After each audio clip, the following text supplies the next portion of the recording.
Please welcome to the stage the Carlyle co-CEOs Kewsong Lee and Glenn Youngkin and Bloomberg's Jason Kelly.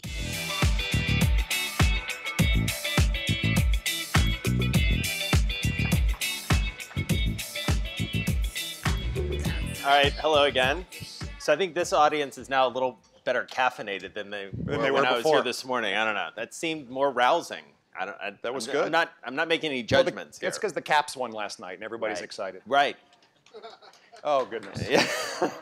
That is tepid applause. That was tepid. That was tepid. You know, I brought this notebook out, but for those of you who were here last night and saw David Rubenstein, I'm very reluctant to open it because, you know, he never takes notes. It felt very judgmental, to be honest with you. When he was like, you know, I never have notes. No. I just ask questions because I want to keep eye contact. So I'm going to keep eye contact the whole time. Welcome. So what's the state of the world for an investor right now, for an investor sitting at Carlyle, Q? In a couple words.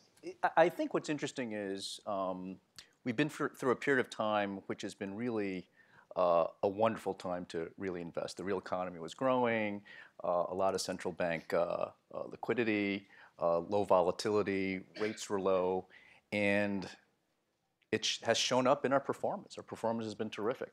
And I think recently, obviously everybody knows, some volatility has been introduced, geopolitics, trade tensions, a whole host of issues.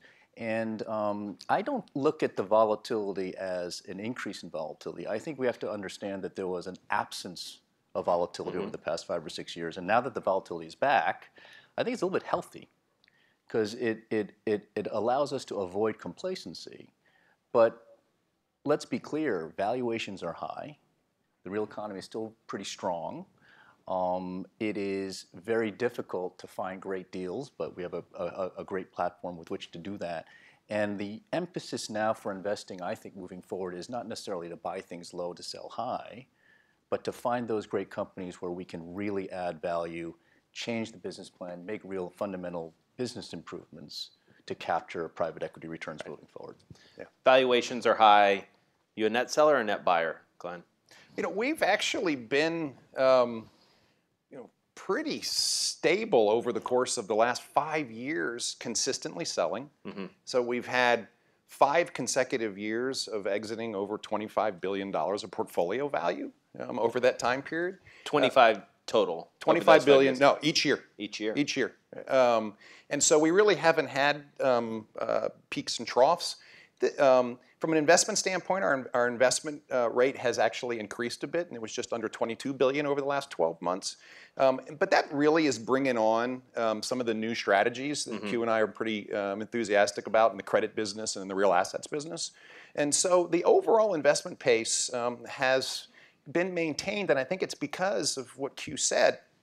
The key here is not putting up the sail and just going. It's finding assets, companies, real estate properties, energy properties that you can do stuff with to create value. Because if you're just going to put the sail up, you're not going to be happy. Right. I mean, the role of private equity really has changed. And we're no longer private equity investors. These are broad platforms. And it's the role of private capital in the economy that's really growing. And the value add that we can bring to companies, whether it's in real estate or in debt or in equity, is just enormous. Right. And that's the way we drive returns. And so I think in the future, and you know, all these statistics, the number of public companies have gone down by 50% over the past 20 years. The number of IPOs that are happening now are dramatically reduced.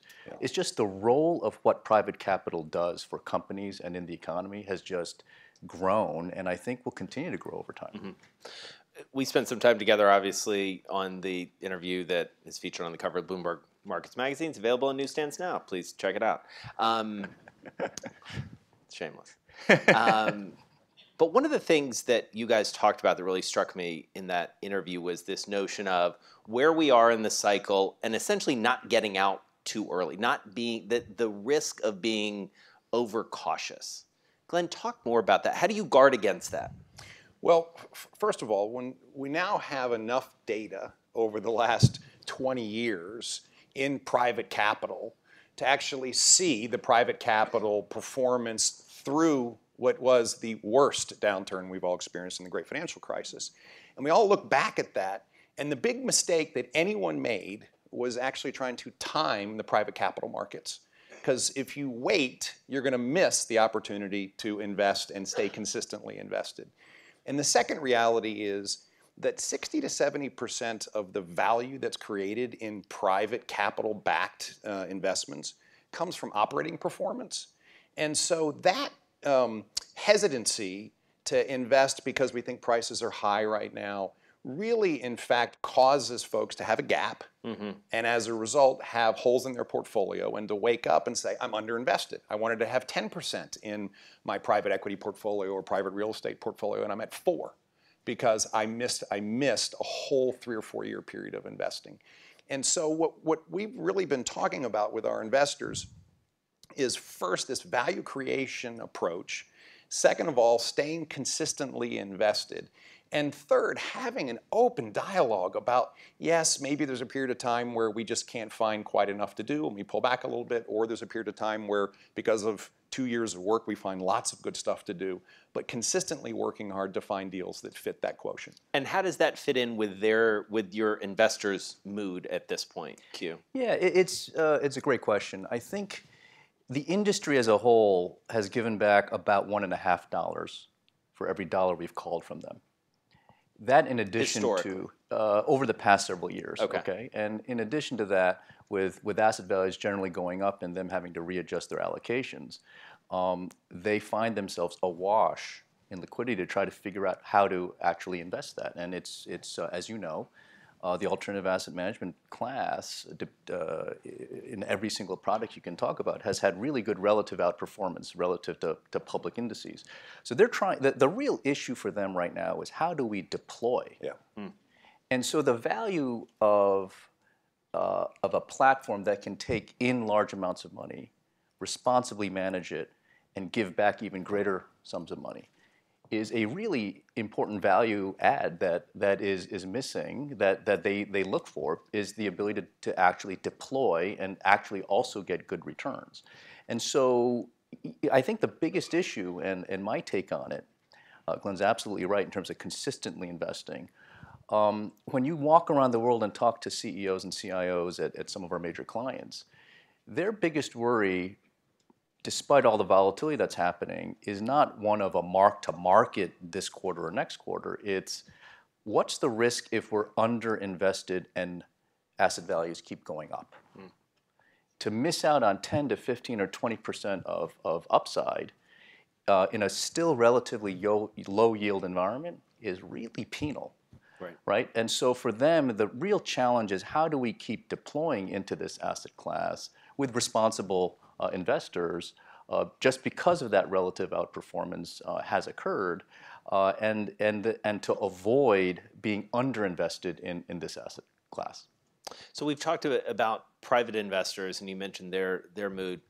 Public investors still, it seems, and we talked a little bit about this before, have not totally gotten their head around private equity or alternatives as an investable asset from a public market perspective. What is going to change their minds? Well, I think there's 2 factors at play here. So the private investors have been investing with us for 30 years. They know what we do, they know how we do it, and of course, just to remind everybody, the construct that they invest with us is usually a 10 or 12 year partnership that we have full discretion over, and they trust us, and off we go. The public investor hasn't really had that length of experience with us yet. And I think one of the things that Q and I find to be very convenient is that David Rubenstein, Bill Conway, and Dan Daniello initiated this transition at a great time. I mean, the firm is in spectacular shape. Our investment portfolios are performing extraordinarily well. The market has been very good. Q and I have a chance, we think, to really focus on some key levers for the public investors. You've heard us talk about our real focus on growing fee-related earnings, and that's very important to the public investors. And so we see this as a tremendous opportunity to almost reintroduce Carlyle as a great public investment as well. I mean, Jason, it looks like this. We have about $1 billion of economic net income over the last 12 months. We have about $1 billion of cash, $1 billion of investments, and $1.8 billion of accrued carry on our balance sheet. We traded a $7.5 billion market cap. I view that as a real opportunity. So our job is to stay focused, have the firm perform, and make sure we communicate well. And I think over time, it really takes care of itself. How hard is it? You worked for 2 decades at another private equity firm, Warburg Pincus, before you came to Carlyle. And I want to get to the transition in a minute. But before we get there, how hard is it when you go out to a private investor or a public investor to differentiate between, especially the big private equity or alternative asset firms at this point? Well, you'd have to ask them. But my sense But of it you have is, to talk to them. yes. And so how hard is it to make the case? We're all very different. The cultures are different. Styles are different. We're stronger in some places. Others are stronger in others. And our LPs are very sophisticated, and they're advisors and consultants that they use as well. And it may have been 20 years ago that it was more of a generic industry kind of the tide is rising type of a decision. But these days they do very thoughtful work around what is the best firm that slots in for this particular strategy that they want to implement. And they break it down regionally, they break it down by product, they break it down by asset class. So it has gotten much more sophisticated over the past 20 years. And by the way, I welcome that because it makes us better. Right. Right. I mean, good customers lends, that's a good partnerships for them. And is there a product that you are consistently hearing demand for today that maybe you weren't hearing 5 years ago? Private credit comes to mind as something that I feel like we hear about all the time. Private equity we know has really grown, maybe $2.5 trillion of AUM outstanding right now. I think private credit will be the next thing, which already has happened, but it's in the early innings with maybe 400 or 500 billion of AUM. And I think as after the whole financial crisis, direct lending really picked up and the role of private credit really picked up. I think that's a trend that is here to stay and is going to continue. And that's a secular shift, right? I believe so. We're not going to see. You're not going to see that all of a sudden it goes away. I think you're going to see, and the numbers which suggest that the private credit asset class is growing maybe twice the rate that of private equity right now. And so what do you have to do to stay competitive or get competitive in that business? Well, we start with a great credit business to begin with. Our credit business today is about $34 billion in assets under management. On its own, it's one of the leading credit platforms. But I think one of the things that Q and I identified very early on is this opportunity. And so we're putting an enormous amount of resource behind it. And that resource is both in investment capabilities. You've seen us hire a bunch of folks that we think are world-class, added to an already existing world-class team. We're adding fundraising capacity inside the credit business, and we're launching new strategies. And I think the combination of that, people will see over time our credit business really grow. So I do want to spend a few minutes on this idea of you guys taking the reins. Notably, you were the first of your ilk where the founders have essentially said, here you go, here are the keys. You're the CEOs now. You're not the presidents. You're not chief operating officers. You had that role before. You're the guys really, truly on the front line. How different is that for you in terms of your day-to-day in dealing with them and in dealing with the outside world? You take that one. Thanks. So first of all, just almost in a lighthearted way, there's a couple big changes. One, you get more emails than you could ever imagine. I mean, it's unbelievable. I got an email. I got an email. I got an email the other day from a customer of one of our portfolio companies in Italy, who had bought some shoes that she wasn't so happy with. Are you kidding? No. And so I had to pass that on to the team in Italy. I got the same one. I know you did. I know you really are co-CEOs. So one, there's just a lot more flow. Second of all, to be candid, I don't think I fully appreciated just how much David and Bill did every day. Because as they've pulled back, there's just a lot to do. But I think from an overall transition standpoint, we worked hard to prepare. The founders did a tremendous job in getting the organization ready and really us ready. And so we have a construct that works. We stepped in on January 1st. They have been fabulous. They have practiced and said many times, nope, that's Glenn and Q, go deal with them. And so I think 5.5 months in, I'm very pleased with the way it's gone. And I think we've got good momentum behind us from a firm standpoint, an industry standpoint. And I think we just look ahead and see nothing but blue sky. There's just real opportunity to take this great firm in this industry that's got great tailwinds behind it and really do something special. Yeah, the only thing I would add is your question was, you took the reins. We are enormously lucky that we had some amazing founders and a board that basically created the opportunity for this to happen. So it's not one of taking anything, and we have to understand these are large shareholders, and they are very motivated to make sure that we can succeed because the firm will succeed. Yeah. So one thing that I wanted to make sure we talked about is the sort of the nature of this. And we talked a little bit for the article about, and you alluded to this too, that the founders are good about saying, that's not me anymore, it's these guys. How much do you guys as co-CEOs have to deal with, dad said no, go ask other dad? How much does that happen in the early days? One thing Glenn and I promised each other, and this is what we do, we never, ever, ever are caught in a place where we are doing this or disagreeing with each other. And it requires us syncing up all the time. Mm-hmm. But I would say for the vast majority of issues, we're right on in terms of what we think needs to be done. Mm-hmm. And where there are points of difference, and there naturally will be, because he's been there forever, I just got there, we have different skill sets, but they're quite complementary.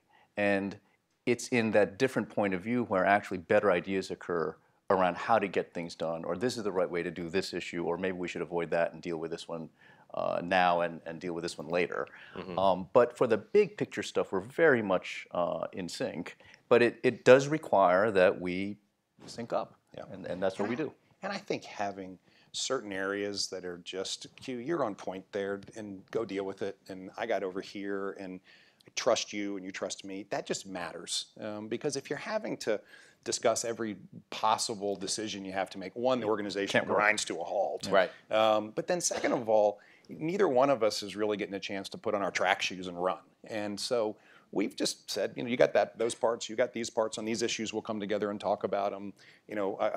We call our poor CFO Gumby because poor Kurt Buser gets pulled both directions by both of us, and we do everything we can to not pull him apart. But most of this is about making sure you're really aligned on the big issues. You've got certain areas where each other runs ahead and deals with, and that you just spend time syncing up. Right? And just keep in mind, at Carlyle, all firms are different, but we have in our genetic code a culture of cooperation. It's just how the firm was founded. We have 3 founders who were very engaged up until recently, co-CEOs. And most of our funds have co-fund heads. Mm-hmm. So the whole structure and the whole approach of working together in partnership is something which just runs in the halls from inception. And so it's just a natural extension of that culture that we have an ability to sync up at the top to say, here's how we want to do things. Q, when we were talking backstage, you were talking about, and you started to talk about this a little bit earlier, this idea of kind of the broader private capital world being poised for another kind of step function up. Sure. One of the elements that people talk a lot about as a possibility of fueling that is bringing more investors into the fold, retail investors specifically into private capital and specifically private equity. How close is that to happening? And what needs to happen next to catalyze it? Sure, I'll take a stab at this. Retail, big picture, looks incredibly alluring, right? There's so much money that we could attract into this alternative asset management asset class. And it's a type of investing that generally speaking, retail has not really had access to. So big picture-wise, obviously, it seems like a huge opportunity, and we are exploring it really, really, really carefully and intensely. But there are also lots of complications that come with retail, operationally, liquidity, regulations, and regulatory aspects as well. And so we break it down and say, where should we focus?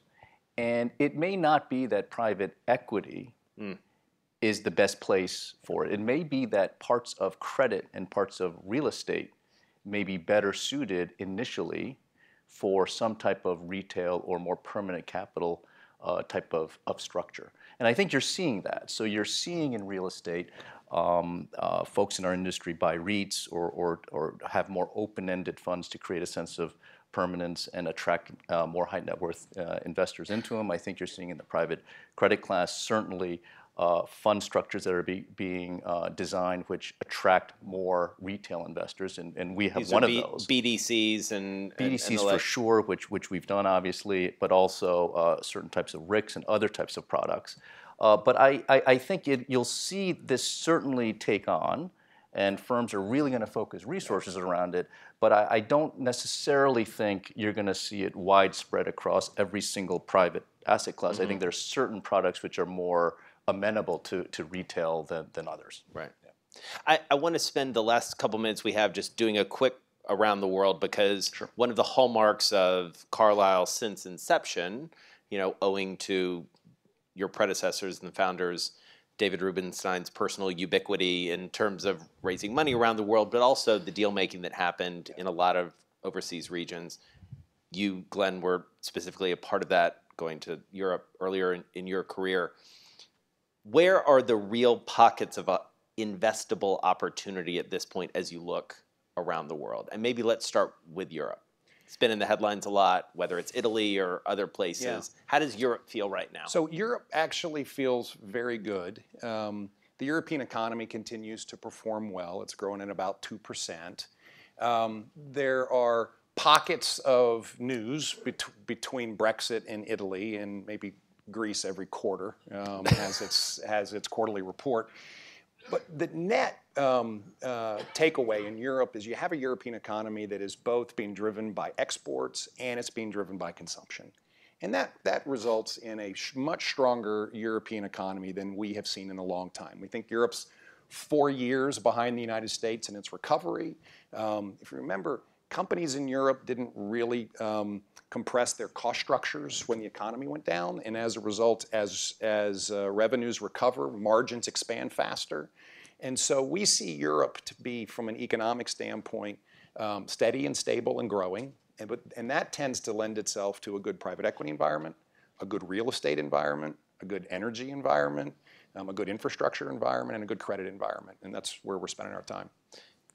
What are you looking for? Ex-Europe and U.S., where's the most exciting place for you as you look around the world? Well, I think country or region. You have to you can't ignore the Far East.